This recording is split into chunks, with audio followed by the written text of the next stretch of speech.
Hello, everyone. I'm Tom Del and welcome to the first edition in May of 2025 of Politics in Perspective.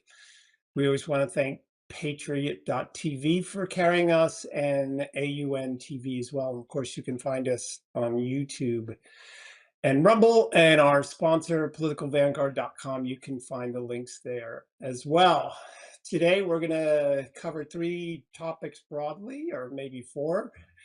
Trump versus AOC. We'll do our political update. And then we're going to do a segment on what to do about China with our guest, Simone Gao. And then we're going to turn to California because Gavin Newsom's crowing again. California's fourth largest economy in the world. Gavin Newsom's trying to take credit. We're going to talk to you all about that. And then I'll give my closing comments on what I hope comes out of the papal conclave. But let's go ahead and start with our first segment, which relates to, well, it's our political update. And we're going to talk about Trump. We're going to talk about the Democrats, and we're going to talk about the economy. But I want to start out with how many of you had AOC as the most prominent spokesperson for the Democrats in 2025? I certainly didn't have that. I didn't think she'd come to the fore that quickly. And she has been moving quickly out there talking, and they can't seem to control her. And she has a very different view. And of course, all of the Democrats, all of them, are decrying the economy and saying that Trump is doing so very poorly. Well, is that really the case? Are they just trying to talk down the economy? And I think we have the numbers of the most recent employment for most recent employment in April. And I note that Matt Zandi, the famed economist for Moody's, who's anti-Republican, anti-Trump for sure, said if anything's above 150,000, well, maybe things will turn out okay. I don't, he put that number out there, and now you see that 177,000. So are things really that bad, or is the mainstream media, which we saw the numbers, 92% negative, they're still on the same track. They didn't change whatsoever from the last election. Well, let's face it, they're ideologues. They represent the people that they want to represent. And what I mean by that is they have a very specific audience, and they're sticking with that. Even though CNN and MSNBC has slipped, you have Fox, you have Newsmax, and then CNN and MSNBC have fallen below that. Doesn't seem to bother ABC, NBC, CBS. They're no different. So the economy isn't quite as bad as it seems. We just passed the 100-day mark. They want to put all these things on Trump about how the economy is a failure. I say there's a lot of Republicans who are doing that too. I say to my Republican friends, you would have hated Ronald Reagan because Reagan's first 18 months were pretty rocky. There was a recession. He had really bad numbers, which gets to the point of this. Well, this is a reset. We went through Biden where government drove growth, where the federal government was doing the hiring, sometimes as high as 30,000 a month. And government spending was the sugar high on which the economy relied. But like all coming down from things, you have to adjust. You have to get back to a healthy diet, which is what Scott Besson talks about when he says privatizing the economy. And Scott will put up a picture of him this week, talked about this, and he talked about uh, the fact that we everybody wants something done by the end of the nightly news, and that's what that's sort of what you're seeing here. So he says, as a recovering Wall Street person, I can tell you Wall Street wants instant gratification. It's true. That's my comment. It's not my original comment. I don't know who originally said it, but that the Americans want everything solved by the end of the nightly news. And when you do a reset like Reagan did, or a reset in the wrong direction like FDR did way back in the 1930s, and now Trump, it doesn't get done in 100 days. You don't reset the economic uh, foundation of the country in a 100-day period. It's absurd. And so, what Treasury Secretary Besant is pointing out is that these things will take a little time. But those economic numbers showed 177,000 new jobs. It's not like the economy is falling off a cliff. We've also looked at the stock market. The stock market was flirting around 41,000 yesterday on Thursday. On Friday, it went into the 41,000 territory. That's not that far off the high. Everyone last year talked about that there was going to be an adjustment to it. There, perhaps a loss of 5 to 10%. That's a natural sort of thing. That did occur. The market's not that bad right now. It's not at its high. But if you think about once these trade deals come in, the market will, I think, is going to respond pretty dramatically. And at the end of the day, I think 6 months from now, these economic problems, I think they'll be by the wayside. And all these people, including a lot of my friends on the right, who said that Trump is in such dire trouble. And you see the headlines with all these polls after polls after polls say that supposedly that Trump is in such a difficult circumstance. But let's talk about that circumstance. CNN, who has a very vibrant guy come on and talk about the polls, he put together a poll for people to look at, and it was Trump versus the Democrats in Congress. And so in politics, there's always a question of, well, how shall I say this? What's the alternative, right? So let's focus on this screenshot for a while here. What's the alternative for the Democrats? Who do you trust more with the United States problems? Keep in mind, the polls show that for the first time in many years, more Americans think we're on the right track than the wrong track. The wrong track under Biden was above 60%. Now, even CNN comes out with a poll that says that they would rather have Trump dealing with Americans' problems, USA problems. It doesn't say just the economy. Think about that. What this particular slide says, problems, all of US problems. You got Trump 8 points ahead of the Democrats in Congress. Well, who are the Democrat leaders, if not the ones in Congress? So you have Hakeem Jeffries, who I think is not a good leader for the Democrats. You have Chuck Schumer, who's at a 17% approval rating. So the point is, you can push poll, you can take a poll if you're CBS, NBC, or CNN and say that Trump is doing so very poorly. But the reality is the Democrats polling is much worse than Trump polling. And so it's not as if this trouble spot that the economy is in right now, and I admit there's uncertainty and issues involved, but it's not like the Democrats are gaining because of that. And that's a really important point to make. So let's go back then. If it's 40 to 32, let's go back to the fact that AOC and Bernie Sanders are on TV more than any other Democrat.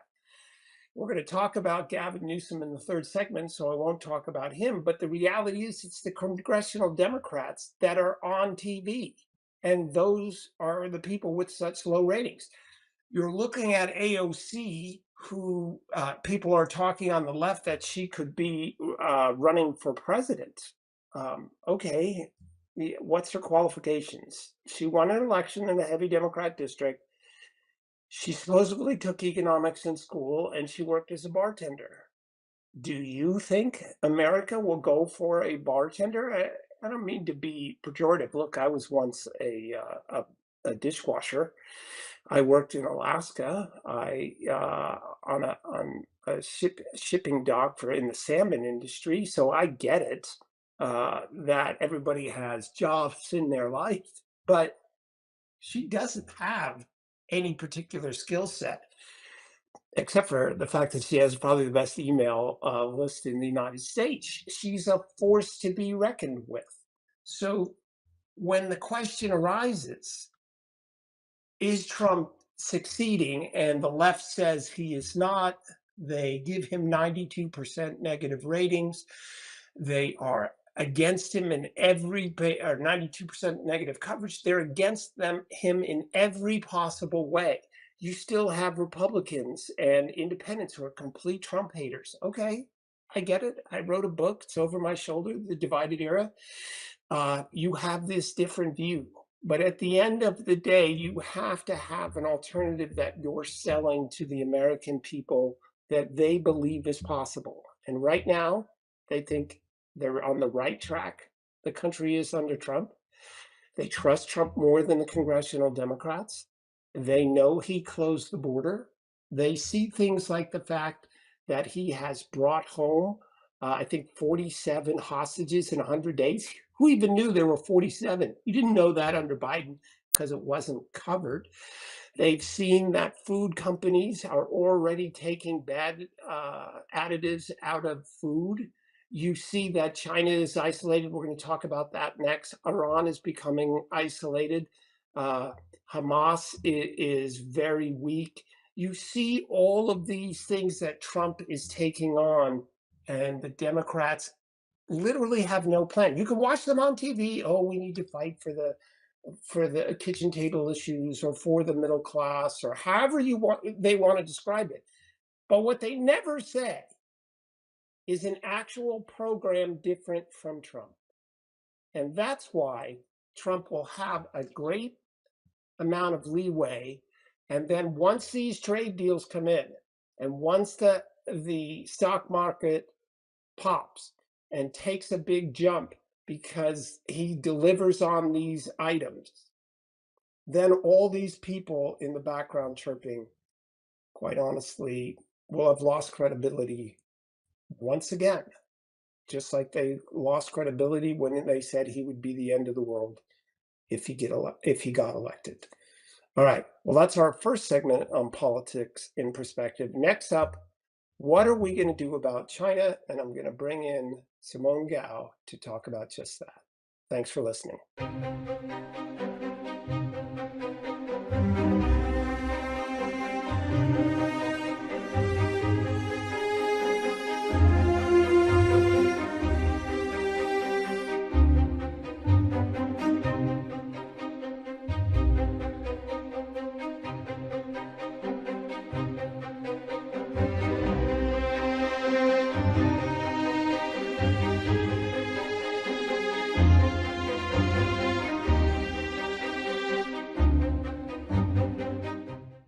Welcome back, everyone, to Politics in Perspective. You know, this week, once again, not far behind any headline is China and what America and Donald Trump in particular, what policies should we have towards China? Yes, a lot of that has to do with trade, but for me, a bigger picture issue is the world ahead. China has made it known that they would like to be the big dog in the world's most prominent economy and political entity and military. So when we trade with China, we should keep those things in mind. We should, yes, trade with them, but we shouldn't do it on their terms, to say the very least. So today, we have a special guest, longtime friend of mine, Simone Gao, and she's going to help us sort of sift our way through some of these things. You can see there she is. She's an independent journalist and uh, a commentator, and her website is zoomingin.tv. Simone, how are you doing today? I'm very well, Tom. Thank you very much for inviting me. It's great to see you. So, why don't you just introduce yourself a little bit? What do you do on zoomingin.tv? And so our listeners can know what to expect. Yeah, I'm an independent journalist. I do journalist work. I do documentary movies, but I do a lot of writing. I comment on current affairs. My focus is U.S.-China relations. I've been covering China for over 2 decades. I was born and raised in China. Wow. So where in China were you born and raised? I was born in a city called Taiyuan in Shanxi province, which is west of Beijing. It's a heavy coal mine, very heavily polluted province. Wow. So we always hear about China that um, they're opening up new coal plants all the time.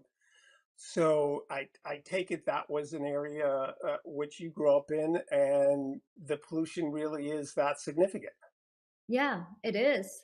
Like I remembered when I was a kid, I used to, bike to school, and my classmates said, "Hey, you have a beautiful makeup today, eye makeup today." I said, "No, I didn't have makeup. It was just you know, the the coal powder get in my eye and make me look like I have eye makeup." Wow, that's unbelievable. Yeah, All right, and so how old were you when you left? 24. All right, so let's talk about China. You heard my lead in, my view that trade's one thing, but China has a plan, and that plan isn't necessarily, it is in direct contradiction to freedom in many ways, of course, and the United States. And I think that foreign policy issue is bigger than simply trade. What do you think? Yes, I think the overall direction of China is definitely not moving towards more freedom. It's more control and more like a CCP authoritarian rule. And I think because of Trump's tariffs war, I think China's economy is really having a hard time. Although the U.S. economy and China's economy are both taking a hit, but because of China's political environment, especially under Xi Jinping, I think China's situation is much worse. The bottom Yeah, if line. we see if we can bring up a picture here talking about that, because Trump, of course, has said that we can handle this better than China can handle it. You have this Peter Ong, PhD, saying that their factories are being wiped out, that containers are down by half, they're laying off figured all these people, and it's way bigger than COVID-19. Which follow up with your earlier comments, Yeah, please. I think the biggest thing that hits China is obviously the tariffs, the money thing is big, but I think even bigger than that is unemployment.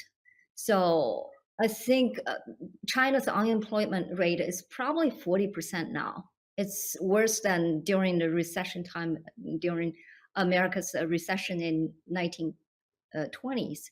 So I think the fundamental systematic problem China has is, the Communist Party controls a massive chunk of China's economy through the state-owned companies, land banks, and public infrastructure.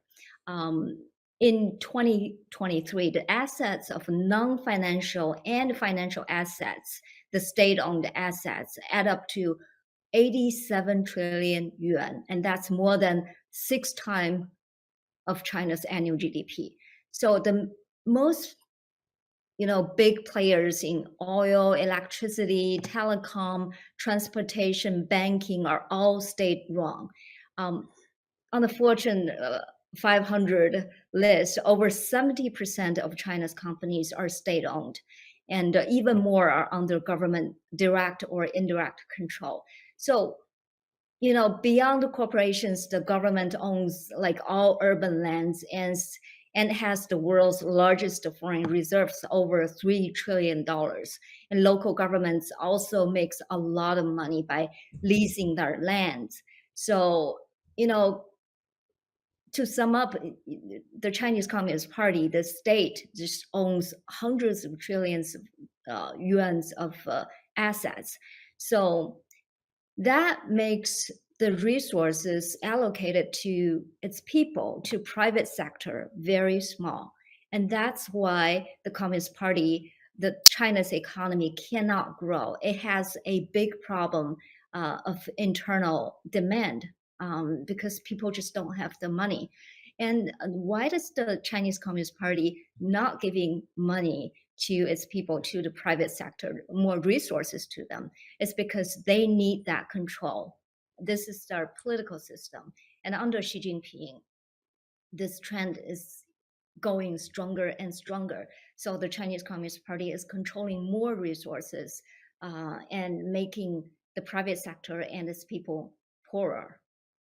So we hear on TV that the Chinese economy, as you pointed out, centrally planned, is geared toward exports, not towards domestic consumers.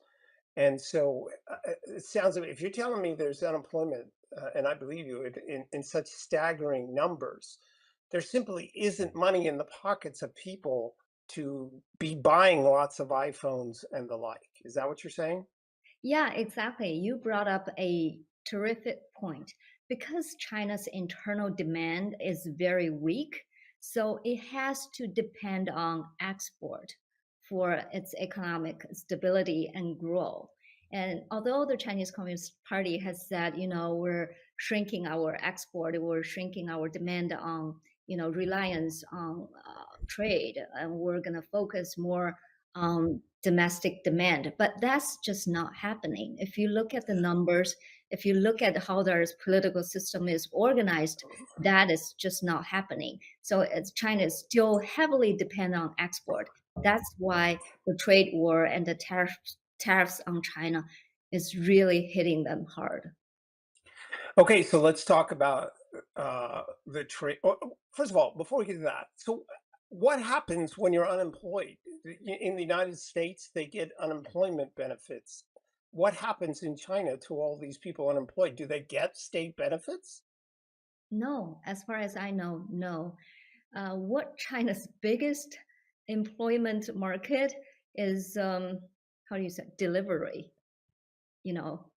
Goods delivery. If you order some dishes from, uh, if you order your lunch from a restaurant, people deliver it to you. If you order something online, it's delivered to you. So China's real economy has been replaced a lot by this online platform. People selling stuff online instead of going to the store to buy stuff. And then you need a lot of like a delivery people to deliver everything. So when people get unemployed, they couldn't find a job for like undergraduate college students. When they graduate, they couldn't find a job. The first thing they turn into is a delivery job. So I just talked to my family today, and he told me that in the elevator, if there are five people in the elevator, you can bet two of them are delivery people. Well, okay, so the trade war. We have a recent headline here about China and the possibility of talking. China opened negotiations. This is a New York Post headline with Trump on tariffs with a clear warning. So China says, talks a lot of bluster, saying that they can handle this trade war and that, they tit for tat, they raised the tariffs when the United States raised the tariffs. But can China win a trade war against the United States? I think if you look at the hard numbers, China would definitely get a harder hit by the trade war. But China has one advantage, that's its authoritarian reign. So Chinese people can have, because they're a government, they can have a very hard life, and but the communist rule can still be stable. So the Communist Party, the Beijing government, can make the Chinese people go through very, very harsh times, but they still have a stable ruling. by the Communist Party. I think that's American society cannot compare. So that's one So, thing. uh, Mhm. so how far would Xi Jinping go then if if clearly they have this 40% unemployment, they don't have domestic demand. The United States is their biggest market.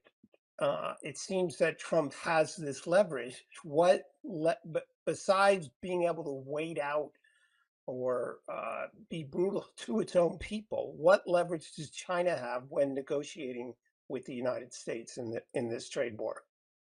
I think the Chinese government is trying very hard to get alliances. Xi Jinping is going to Vietnam and going to, southeastern countries to try to get countries to align with China to develop into a trade market to replace America. But that's just very, very hard because the bottom line is if a country has to choose between China and America and a country, I think that country will choose America. But China, I think, uh, as I said, they have such a big problem with unemployment. So I would not doubt that the Chinese government will still try to use other countries to do, re-export. I export to Vietnam and Vietnam export to the US. Even if China is losing a lot of money, not making money, but taking this route because Vietnam is getting hit by tariffs too, right? Even if China loses money, it will do this because it needs its people to be working because otherwise, I think the Chinese regime is really gonna be in big trouble.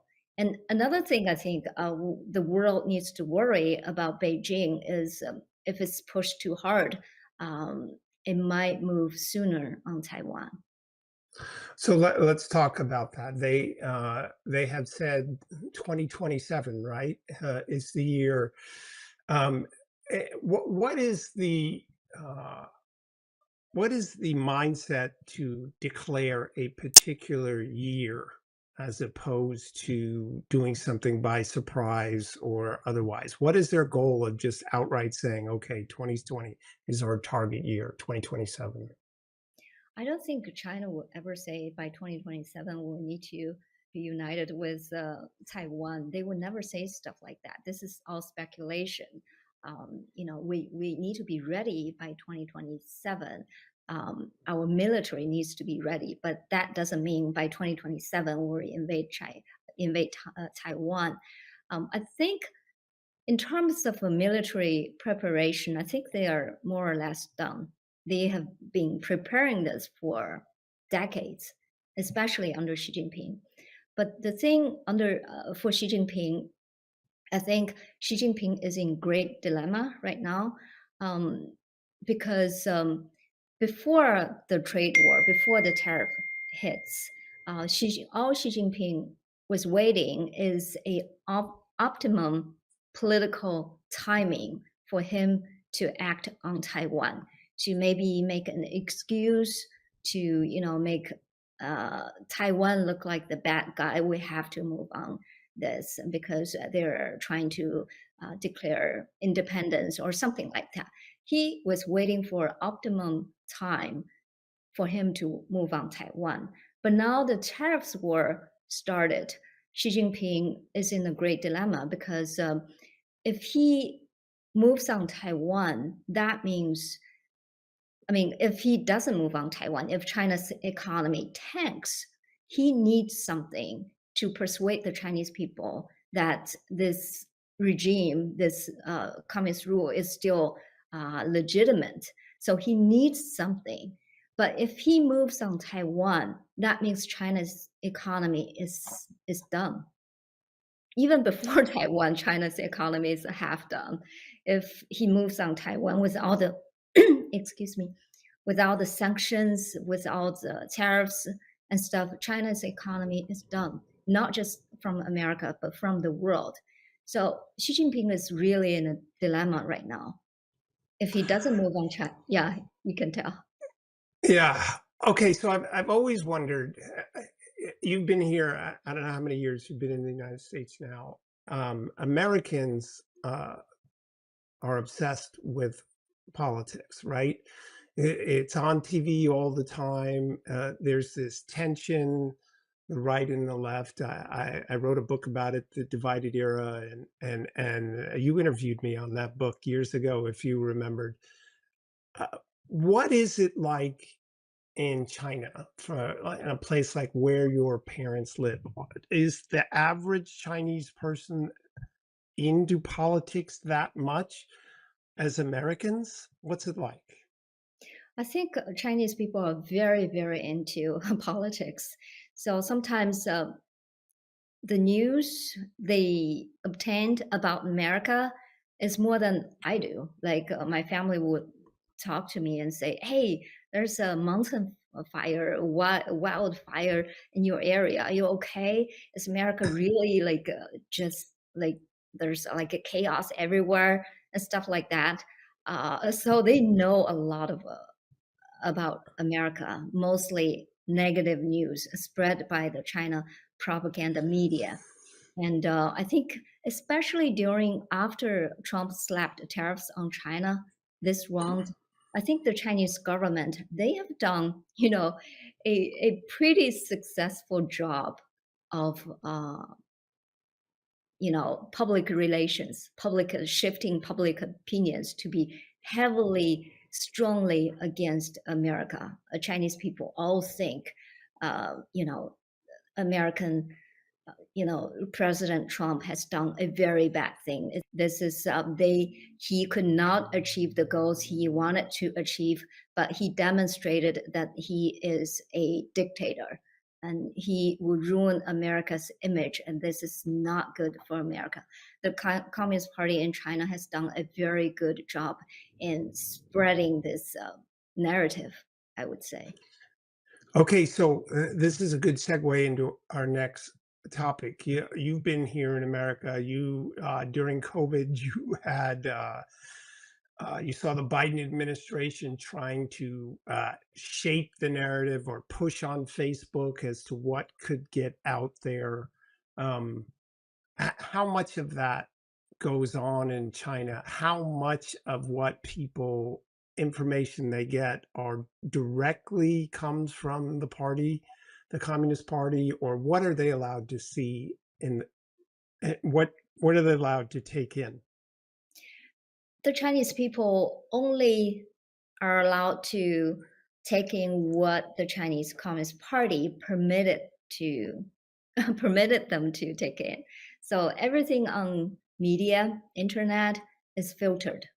And the media, the state media, and also every media in China, they do heavy self censorship. So everybody knows what they are supposed to say, what they're not supposed to say. So in this environment, if you praise President Trump, if you praise America, that's just not the right thing to do.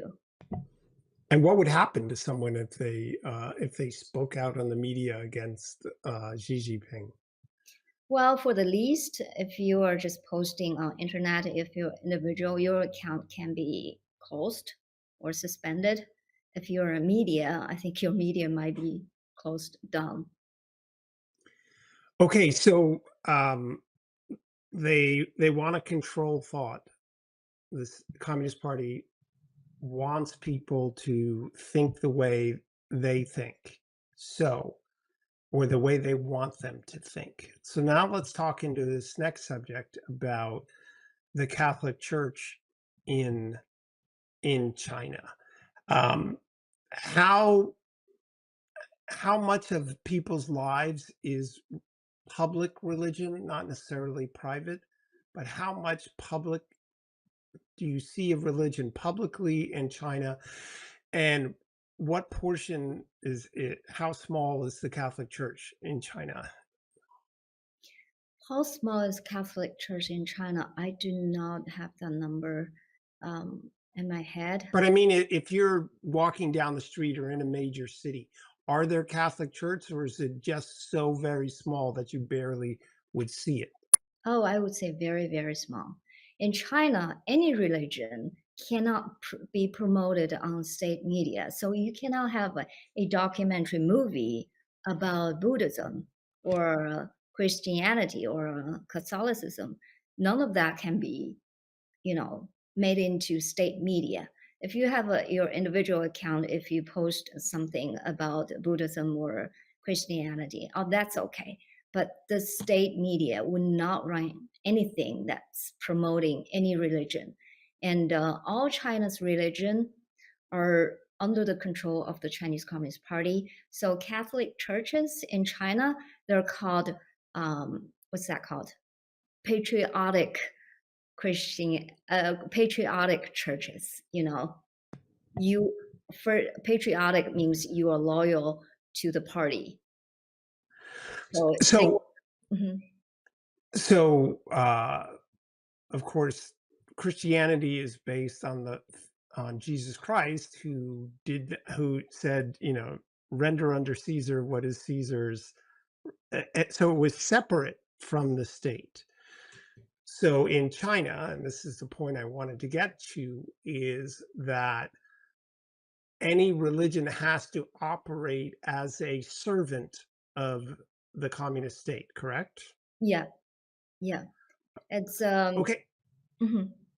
So then so the Catholic Church has doesn't have freedom of expression, not even to call itself the Catholic Church. So recently, we're choosing the Cardinals are choosing a new pope, but a deal was made under Pope Francis where the Communist Party decides who can be a church official in China. Now, centuries ago, over 1,000 years ago, the German monarchs did the same, and that was called the investiture controversy, and it had a big effect. Could you imagine a circumstance where the Communist Party doesn't require the Catholic Church to say who who can be a cardinal in China? I don't see that happening. The Chinese Communist Party controls religions, not just Catholic churches, but every religion the same way. So they, the Chinese Communist Party orders the local churches to elect their own bishops. But they're doing the same thing with the Tibetan Buddhism, right? You have three options. The party selected three kids. In Buddhism, in Tibetan Buddhism, when one uh, you know leader died, they're supposed to be reincarnated into another person, and they have a tradition to find that reincarnated kid. uh, they have a procedure to go through to find that kid, and now the Chinese Communist Party find three options for you. So among these three kids, you pick one. So basically, the Chinese Communist Party picked reincarnated kids for the succession of the religious leader for Tibetan Buddhism. So they're doing it to everyone. I don't think the Catholic Church will be an exception. All right, so we have just a couple of minutes to go. What there the thought for many, and this has worked in history, was that if there was sufficient economic trade, that a civilization will open up and free trade will result in a freer government. That hasn't worked in Russia, of course. It hasn't worked with China so far. So what do you see ahead for China in your lifetime? I want to ask you how old you are, but in your lifetime, do you see a move away from the party? Is that a possibility? In my lifetime, I think it's possible, but I think under Xi Jinping, there's no possibility. And Xi Jinping's rule uh, has already failed, I think. His he is trying to demonstrate China's socialism with Chinese characteristic is superior to the Western systems, and that's why China's rising, the West is declining. All that narratives comes from, but now it's not going. China is not going seeing that China is declining. Although America has a lot of problems, but China is declining more.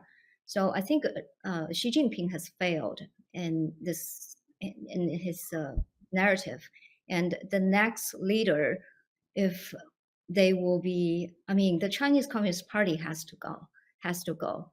If the Chinese Communist Party stays, I don't think China can achieve freedom. Hey, I just want to talk a little bit about the Catholic Church in China. So I know there's a group called the U.S. China Catholic Association, and under it is something called the Catholic China Bureau. And one of the things this Catholic China Bureau does is, they train Chinese Communist cadres about the Catholic Church. So of course they don't openly do this. They would look bad if people saw the Catholic Church directly training CCP officials. Instead, the CCP picks a low-profile school and send its young party members as students, and the Catholic China Bureau sends its people to the same school as teachers, and the students chooses certain classes that the Catholic people teaches, and they are quietly getting. So these Chinese young communist officials are quietly getting trained. On the surface, it looks like these two sides are unrelated, but behind the scenes, it's coordinated. Um, so I think, the Catholic Church in China has this long relationship of working together. I think, back 450 years, the Catholic Church has established its presence in China. And I think the Catholic Church has an idea of, just getting the gospel, the word of God spread is more important than anything else. China's politics, China's cultures, China's emperors, it rises and falls. China's dynasties come and goes. But our goal to, to spread the word of God is more important. I think that's true. Sorry, Okay, we're run out of time. I all right. appreciate that, Simone. Thanks so much. We'll be right back on Politics in Perspective.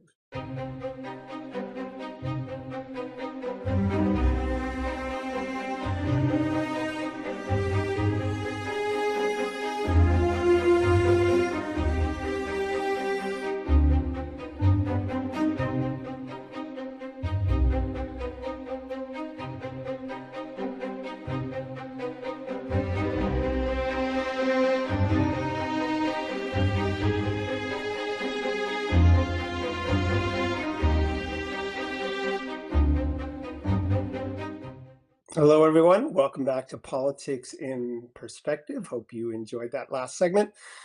Now, I want to talk about the amazing Mr. Newsom, who is running, of course, for President of the United States. He's been doing that ever since he was in high school, preparing the way in his own mind. And he'd like to get inside your mind by trying to tell you how great California is. And we saw a recent headline of a station I appear on from time to time, KRON TV. The big story for Newsom this last week was that California overtakes Japan to become the world's fourth largest economy. And of course, Gavin Newsom is all excited about that and wants you to believe that he's some great steward. Well, let's talk about that. First of all, behind that headline, you'll find out that Japan economy shrunk. It was on hard times, but the world economists seem to think Japan's going to recover nicely, restore itself to significant growth, and will pass up California. So it was more because Japan fell than California rose. But what's the truth about California? And one of the things that drive me nuts about politicians is that they always take credit for the work of other people. Gavin Newsom takes credit for what the private sector does in California. Now, look, if you're a politician, you're a president, the way I judge them when it comes to the economy is either you reduced the burden on the economy or you increased it.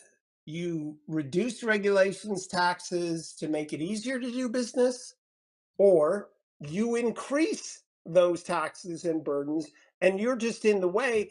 And if those businesses still succeed, well, they succeeded despite you.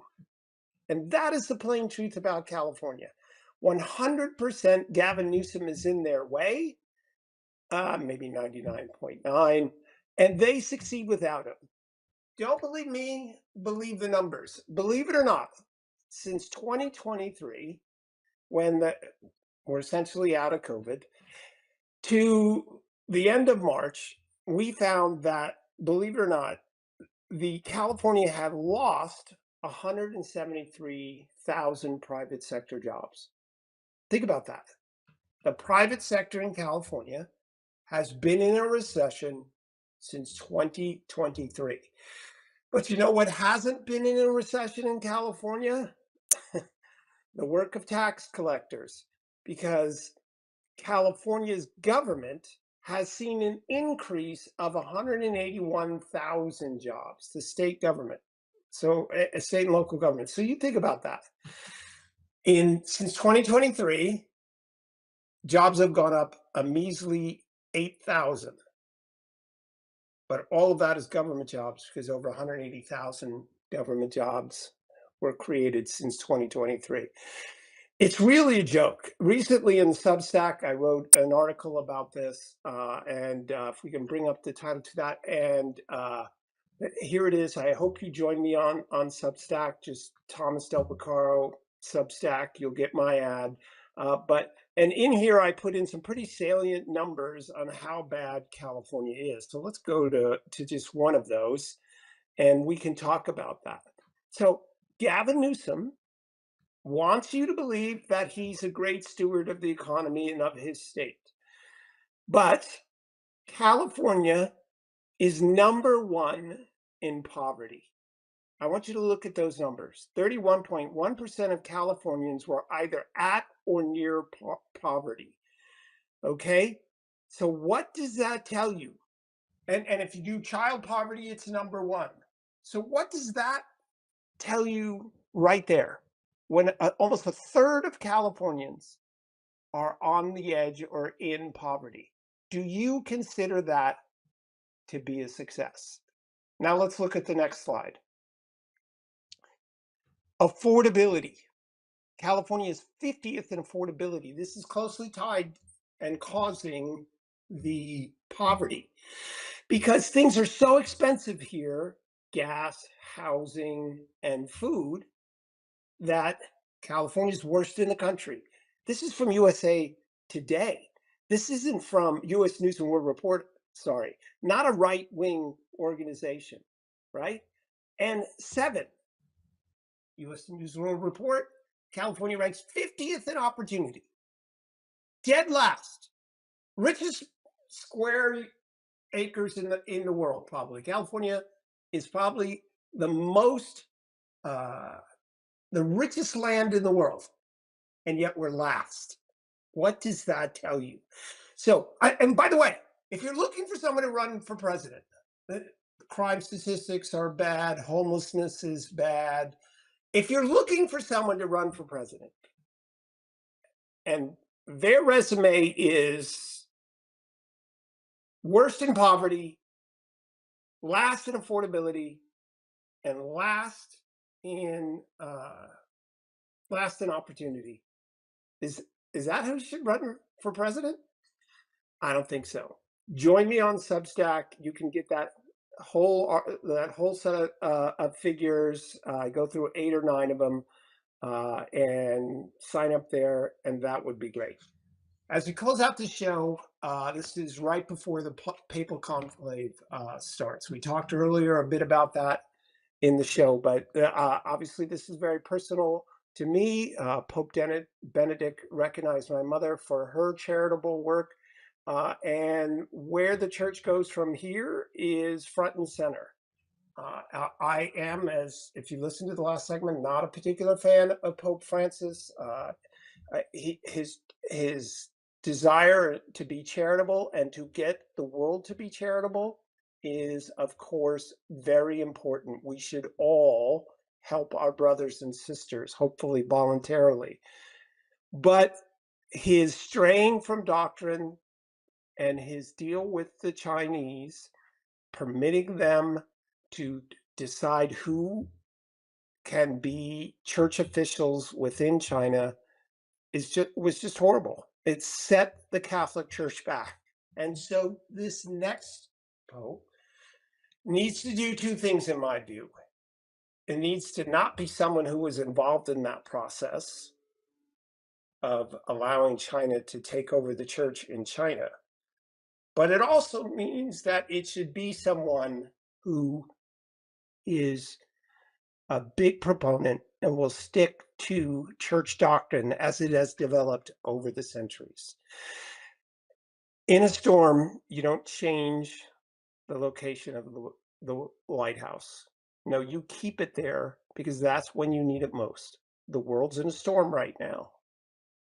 There are questions of values that are affecting Europe, the United States, and other places. And those values we need to maintain. We need to be strong and help people get through these times and realize what is truly important in life. And so that is why I hope they pick a pope who sticks with church doctrine and changes what's happened in China. Well, that's our show for the week. Once again, you can catch us on YouTube and Rumble. Please share that with your friends. See you on patriot.tv and AUN TV as well. Thanks so very much. I'm Tom Del Beccaro, and thanks for watching.